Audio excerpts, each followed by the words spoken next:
This lecture is for BSc IT semester 5 students. Course code FC502, subject English, Unit 2 E-Media, subject faculty Kevin Parekh. Previous લેક્ચરની અંદર press reports કોને કહેવાય એની ચર્ચા કરી, એનું discussion કર્યું. આજે આપણે ફરીવાર પ્રેસ રિપોર્ટ શું હોય, પ્રેસ રિપોર્ટ ક્યાં લખાતા હોય, for example in newspaper or in magazines, અને પ્રેસ રિપોર્ટનું ઇમ્પોર્ટન્સ શું હોય, પ્રેસ રિપોર્ટની અંદર ન્યૂઝપેપર્સની અંદર હેડલાઇન કઈ રીતે લખાતી હોય, ત્યાં કોને ફોટોગ્રાફ લીધેલો છે, ફોર એક્ઝામ્પલ કંઈક વારદાત બને છે, કંઈક રિપોર્ટ બને છે, કોઈ જગ્યાએ એક્સિડન્ટની વિગત લખેલી છે, તો ત્યાં ફોટો કોણ ક્લિક કરે છે, ન્યૂઝ રિપોર્ટ કોણ કરે છે, કઈ જગ્યા છે, પ્લેસ છે, ટાઈમ છે, એનું આખું ડિસ્ક્રિપ્શન, આખી હેડલાઇન, આખા ન્યૂઝ જે રીતે લખાઈ શકતા હોય એવી અલગ અલગ કેસીસની અંદર કઈ રીતે પ્રેસ રિપોર્ટ લખવા એના વિશેનું આ યુનિટ છે. તો પહેલાં થોડાક આપણે રૂલ્સ અગેન જોશું અને પછી આપણે અમુક પ્રેસ રિપોર્ટ્સ ધીમે ધીમે ડિસ્કસ કરશું. આપણા સિલેબસમાં આ પ્રેસ રિપોર્ટ્સની અંદર તમને અમુક પ્રેસ રિપોર્ટ કેસ સ્ટડીઝ આપવામાં આવશે, જ્યાં તમારે એના પ્રેસ રિપોર્ટનું એક્સપ્લેનેશન આપવાનું છે. જનરલી 10 માર્ક્સ ક્વેશ્ચન હશે આમ. પ્રેસ રિપોર્ટ્સ, એક્સિડન્ટ્સ ઓર નેચરલ કેલામિટીઝ, જનરલી આ ટોપિક્સ ઉપર પ્રેસ રિપોર્ટ્સ લખાતા હોય. All of you read reports in newspaper every day, but don't pay attention how they are written. If you look at them closely, you will get ideas. Report writing is a skill that requires language and observation, logic and order, creativity and understanding of reality. Report રાઇટિંગની અંદર આ બધી જ સ્કિલની જરૂર હોય. Language, observation, logic, order, creativity અને રિયાલિટીનું અન્ડરસ્ટેન્ડિંગ. રિપોર્ટ હંમેશા એક સિક્વન્સ, એક ઓર્ડરમાં ફોલો થતું હોય. સ્ટેપ બાય સ્ટેપ જે ઇવેન્ટ બની એ ઈચ સ્ટેપમાં એને રજૂ થતા હોય કે કયા સ્ટેપ પછી કયા સ્ટેપમાં ઇવેન્ટ બને છે. Nowadays, report writing is required in most of workplaces, so better it is learned. હવેના દિવસોમાં રિપોર્ટ રાઇટિંગ ઘણી બધી જગ્યાએ તમારે આ વર્ક કરવાનું હોય છે. દરેક જગ્યાએ રિપોર્ટ રાઇટિંગ કરાતું હોય છે. એવરી પ્લેસ, આઈટી ઓફિસની અંદર પણ તમે આખા દિવસમાં શું કામ કર્યું, સવારે 9:30 વાગ્યાથી લઈને સાંજે 6 વાગ્યા સુધી આજે શું વર્ક કર્યું, કેટલી એરર્સ, કેટલી બગ સોલ્વ કરી, એનું રિપોર્ટ રાઇટિંગ થતું હોય. તમારી કંપનીની અંદર તમે એઝ અ ટેસ્ટિંગ પર્સન તરીકે જોબ કરો છો, તો તમે આજે કઈ સાઇટનું કે કઈ એપનું ટેસ્ટિંગ કર્યું, યુનિટ ટેસ્ટિંગ કર્યું, ફંક્શનલ ટેસ્ટિંગ કર્યું, કઈ ટાઈપનું ટેસ્ટિંગ કર્યું, એની બધી જ વિગત તમારે એની શીટમાં એન્ટર કરવાની હોય છે. આખા દિવસમાં જે કાંઈ પણ તમે વર્ક કરો એનો તમારે રિપોર્ટ આપવાનો હોય છે ઓન રિટન. બ્રીફ મિટિંગ્સની અંદર પણ તમારે એના રિપોર્ટ આપવાના હોય છે. સેમ આપણી કોલેજીસની અંદર પણ જેટલી પણ એક્સ્ટ્રા ઇવેન્ટ્સ થાય છે, દરેક ઇવેન્ટની અંદર ઇવેન્ટ ઓર્ગેનાઇઝ કોને કરી, આમાં કેટલા લોકો ઇન્વોલ્વ થયા, ઇવેન્ટનું એમાં એક્સપર્ટ વ્યક્તિ કોણ હતી, જે બહારથી વ્યક્તિ આવી હતી કોણ હતી, કઈ જગ્યાએ ઇવેન્ટ થઈ, કયા ટાઈમે ઇવેન્ટ થઈ, કોણે એન્કરિંગ કર્યું, everything starting to the and everything is discuss. અને એનો ઓબ્જેક્ટિવ મોટો શું હતો ઇવેન્ટનો થી લઈને દરેક બાબત ઇવેન્ટની રિપોર્ટમાં લખાતી હોય છે. રિપોર્ટ રાઇટિંગ આજની તારીખમાં બહુ જ ઇમ્પોર્ટન્ટ વસ્તુ થઈ ગઈ છે. દરેક વર્કનો ફ્લો ડિસાઇડ કરવા, રિપોર્ટ લેવા માટે કે આજે આજના દિવસની અંદર કઈ કઈ ઇવેન્ટ થઈ અને એનું રિપોર્ટિંગ કઈ રીતે થયું છે. સો this line works perfectly. Nowadays, report writing is required in most of workplaces, so better it is learned. There is always a heading in big and bold letters. It should be short and suggestive. Report writing હંમેશા short અને suggestive હોવી જોઈએ. It must give clear idea of the event. Report એવી રીતે લખાયેલો હોવો જોઈએ કે જે ઇવેન્ટ જે બની છે, જે ઘટના બની છે એ લાઈવ લાગે આપણને, જ્યારે આપણે આંખની સામે બની છે એવી જ આપણને લાગે, એવી રીતે આખો રિપોર્ટ લખાયેલો હોવો જોઈએ. You can take help of photographs also, 1 or 2 photographs. There can be subtitle also. It provides additional but important detail. Subtitles આપણને એડિશનલ ને ઇમ્પોર્ટન્ટ ડિટેલ્સ રિપોર્ટની આપે. Below the heading or sub heading mention the name of news agency, date and place of event. હેડિંગની અંદર sub હેડિંગમાં તમે કઈ news એજન્સીમાંથી આ રિપોર્ટ જાહેર કરો છો, ન્યૂઝપેપરની અંદર કઈ તારીખે આ ઇવેન્ટ થાય છે, બની રહી છે, કઈ જગ્યાએ ઇવેન્ટ છે, આ બધી જ વિગત તમારે લખવી ફરજિયાત હોય છે. એનો એક ફિક્સ ફોર્મેટ હોય છે. Each newspaper has a policy and so they mention them according to their design. દરેક ન્યૂઝપેપરની એક પોલિસી, એક નીતિ, એક રૂલ્સ હોય છે, એક ફોર્મેટ હોય છે અને પોતાની ડિઝાઇન પ્રમાણે એ લોકો આ ડિસ્ક્રાઇબ કરતા હોય છે. પોતાના ન્યૂઝપેપરની ડિઝાઇન પ્રમાણે એ લોકો આ સિસ્ટમ ડિસાઇડ કરતા હોય. હવે આપણે ડિટેલમાં જઈએ about report writing. The first paragraph should give all information of N event. પહેલો પેરેગ્રાફ હોય સમરી જેવો હોય કે જેમાં ઇવેન્ટની બધી જ ઇન્ફોર્મેશન આપવામાં આવે. By reading it one must come to know the basic things related to it. Basic જે ઇવેન્ટ્સ જે બની છે એનો ટોપ વ્યૂ, ઓવરવ્યૂ. તો ઉપરથી આપણને ઇવેન્ટ કેવી લાગે, એટલે કે ઉપલક ઇવેન્ટ કેવી લાગે, એનો આપણને પહેલા પેરેગ્રાફ વાંચતા અંદાજો આવી જાય કે ખરેખર ઇવેન્ટ શું હશે. This paragraph may be written in one line or in few more lines. આ બહુ શોર્ટ પેરેગ્રાફ હોય જેને 1 અથવા 3-4 લાઇનમાં, 2 થી 3 લાઇનમાં પણ લખી શકાય. એટલો શોર્ટ પેરેગ્રાફ પણ હોઈ શકે. The details mentioned in the first paragraph should be elaborated in the next paragraph. આ પહેલા પેરેગ્રાફની અંદર જે ડિટેલ્સ આપવામાં આવી છે એ ડિટેલ્સ નેક્સ્ટ પેરેગ્રાફમાં ઇલેબોરેટ કરી શકાય.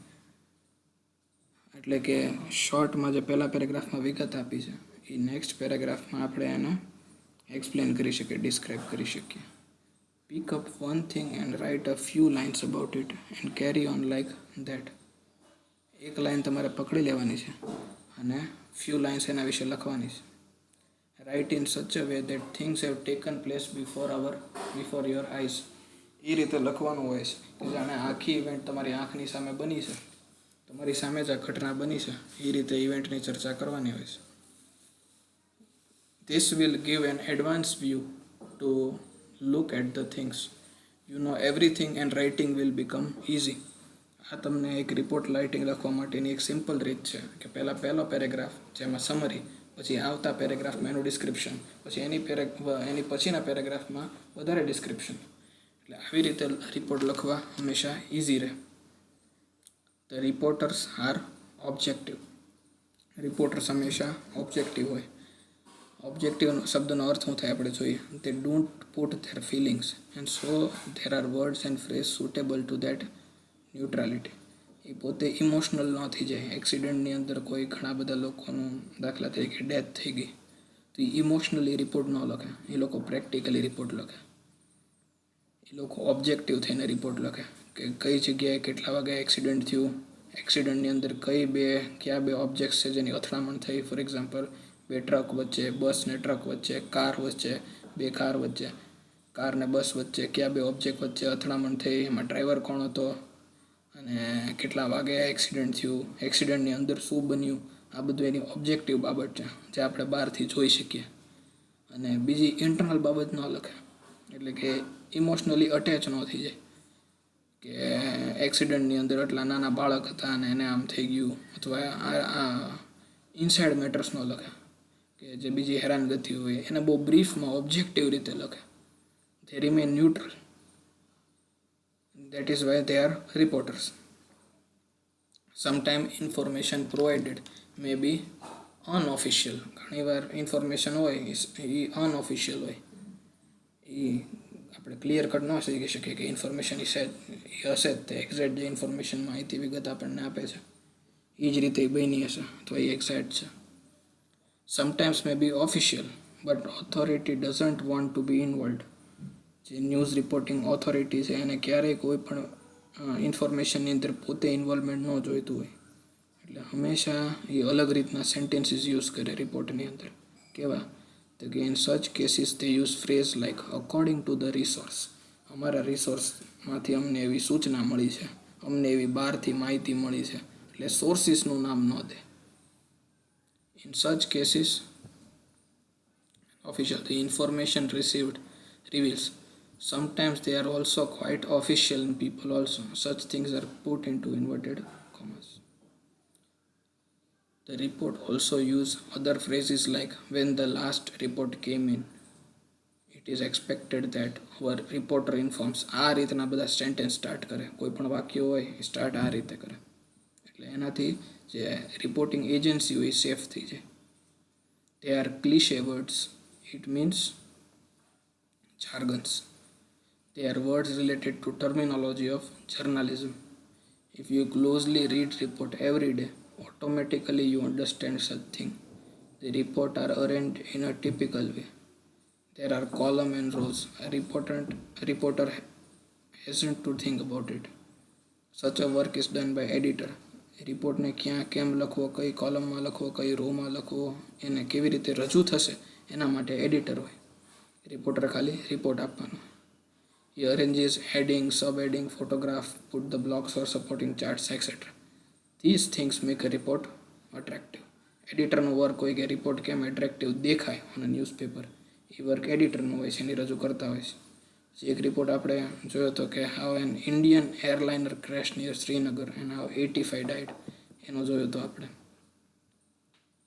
બીજો રિપોર્ટ સ્ટાર્ટ કરીએ આજે. બીજો રિપોર્ટ છે, આવો એક્ઝામમાં પૂછાય કે a terrible bus accident near Talaja, 15 killed, 7 injured by our reporter. એનું નામ, આવી હેડલાઇન છે. A terrible bus accident near Talaja, એમાં 15 killed, 7 injured. Event occur 11 July, place Talaja અને ડેટ. તો ડેટ કોમા પ્લેસ, આ રીતે ઇવેન્ટમાં રિપોર્ટમાં લખાતું હોય, અહીંયા રિપોર્ટરનું નામ આવી જાય. A terrible bus accident took place in the evening, 7 o'clock yesterday, killing as many as 15 people. એક ટેરિબલ એક્સિડન્ટ થયો ગઈકાલ સાંજે 7 વાગે. એપ્રોક્સિમેટ 15 જણા એમાં મરી ગયા. આ હેવી ટ્રક કોલાઇડેડ, એક ટ્રક હતો, કોલાઇડેડ વિથ અ બસ સાથેની અથડામણ થઈ. In which 5 men, 4 women and 6 children lost their life. આ એનું ડિટેલ ડિસ્ક્રિપ્શન કે 15 જણાની અંદર કોણ કવર થાય છે. The police have cordoned the accident place. Accident place ને સીલ કરી દીધી. Critical condition of some injured people may increase the death numbers. હજી ઘણા એવા મેમ્બર્સ છે જેની ક્રિટિકલ કન્ડિશન છે અને એ ક્રિટિકલ કન્ડિશનના કારણે એ ડેથના નંબર જે ઉપર આપેલા છે એના કરતાં વધી પણ શકે છે. The district collector rushed to the place. જે જગ્યાએ આ ઘટના બની ત્યાં ડિસ્ટ્રિક્ટ કલેક્ટર તરત જ તે જગ્યાએ આવી જાય છે. And later on also visited the hospital. અને એ જગ્યા પછી હોસ્પિટલની પણ મુલાકાત લે છે. The police are making an inquiry in to the case. Police પણ આ કેસની ઇન્ક્વાયરી કરે છે. ડિસ્ટ્રિક્ટ કલેક્ટર ઓફિસર પણ ત્યાં આવી જાય છે. આ ઘટના બસ ને ટ્રક વચ્ચે એક્સિડન્ટની છે, આટલું ડિસ્ક્રિપ્શન આપણને આપી દે છે. આ એક ઓવરવ્યૂ આવી ગયો કે ખરેખર શું બન્યું હતું, અને એના ઉપરથી આ જે બનેલું છે એનું ડિટેલ ડિસ્ક્રિપ્શન બાકીના પેરેગ્રાફમાં હશે. આ વેરાવલ ગોઈંગ બસ, એટલે બસ હવે ડિસ્ક્રિપ્શન આવ્યું બસનું કે Veraval going bus has departed Bhavnagar. ભાવનગરથી વેરાવળ જતી બસ ભાવનગરથી જ્યારે ડિપાર્ચર તેનું થાય છે અને શેડ્યુલ ટાઈમ 6 વાગે. 6 વાગ્યાની બસ જતી હતી વેરાવળ તરફ, ભાવનગરથી વેરાવળ તરફ, 49 પેસેન્જરને લઈને. It head 49 passenger. The bus was to reach Talaja at 7:15. 7:15 વાગે તળાજા પહોંચવાની હતી. But before it reached there it collided with a heavy truck. Talaja પહોંચે એ પહેલાં જ તે હેવી ટ્રક સાથેનો એક્સિડન્ટ થઈ ગયો near Shetrunji river. A truck from Rajula was on the way to Bhavnagar. રાજુલાથી પણ એક ટ્રક આવી રહ્યો હતો ટુ ભાવનગર, અને બસ જતી હતી ભાવનગરથી Veraval. It was fully loaded with cement bags. ટ્રકની અંદર સિમેન્ટના બેગ્સ ફૂલ્લી લોડેડ હતા. It was running with full સ્પીડમાં સિમેન્ટના બેગ્સથી ભરેલો ટ્રક જતો હતો રાજુલાથી Bhavnagar. When it reach near a turn on the Shetrunji river. જ્યારે એક ટર્ન લેવાનો આવ્યો, it met with the accident. ટર્નમાં એનો એક્સિડન્ટ થયો. It smashed heavily with the bird. શબ્દ યુઝ કર્યા છે જો, સ્મેશ્ડ એટલે જોરદાર ટકરામણથી, અથડામણથી. It seem that the driver might have loss control. એવું ઇવેન્ટ ઉપરથી લાગે છે કે ડ્રાઈવરને એનો ટ્રક ઉપરથી કંટ્રોલ ખોઈ નાખ્યો અને એ એક્સિડન્ટ થયું. બાકીનો જે પાર્ટ છે આનો એ આપણે નેક્સ્ટ લેક્ચરમાં કવર કરશું. અત્યારે આપણે લેક્ચરને એન્ડ કરીએ છીએ.